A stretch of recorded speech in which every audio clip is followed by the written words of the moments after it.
എഴുതിയാ വ്യക്തി ശുചിത്വത്തിൻ്റെ ആവശ്യകത എഴുതി അണ്ടർലൈൻ ചെയ്തു. നീ നമ്പർ എടുക്കും. നമ്പർ ഇട്ട് ഒന്ന്. പിന്നെ അതിൻ്റെ അടിയിൽ എഴുതി ജനങ്ങൾ ശ്രദ്ധിക്കേണ്ട വസ്തുതകൾ. ജനങ്ങൾ ശ്രദ്ധിക്കേണ്ട വസ്തുതകൾ. ഓക്കെ. നമ്പർ ഇടുവാകും. എഴുതിയാ ഒന്ന്. ദിവസവും 2 നേരം കുളിക്കുക. എന്നാ ചൊറിയുന്നു.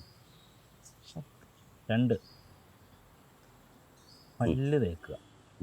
2 നേരവും പല്ല് തേക്കുക. പല്ല് തേക്കുക. ഓക്കെ. നഖങ്ങൾ വൃത്തിയായി സൂക്ഷിക്കുക. നഖങ്ങൾ വൃത്തിയായി സൂക്ഷിക്കുക. എഴുതിയോ? ചായ കുടിക്കും. മധുരം കുറവേതാ ഇതിനകത്ത്? മധുരം കുറവ് ഇത് കുടിച്ച് നോക്കിയാൽ പോരെ? ഇപ്പോൾ പറയാം. കുടിക്കില്ല. എങ്ങനെ നീ കുടിച്ചാൽ ഞാൻ കുടിക്കാം. അവിടെ എന്താ ചെയ്യാം? അവർ പോയില്ലേ? ഒരു കാര്യം ചെയ്യും. നിങ്ങൾ വേറൊരു ടെക്നിക്ക് ചെയ്യാം.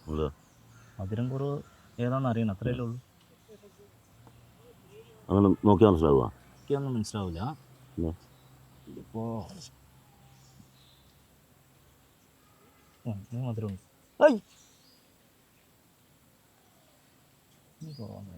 സെക്കൻഡ് നോക്കട്ടെ.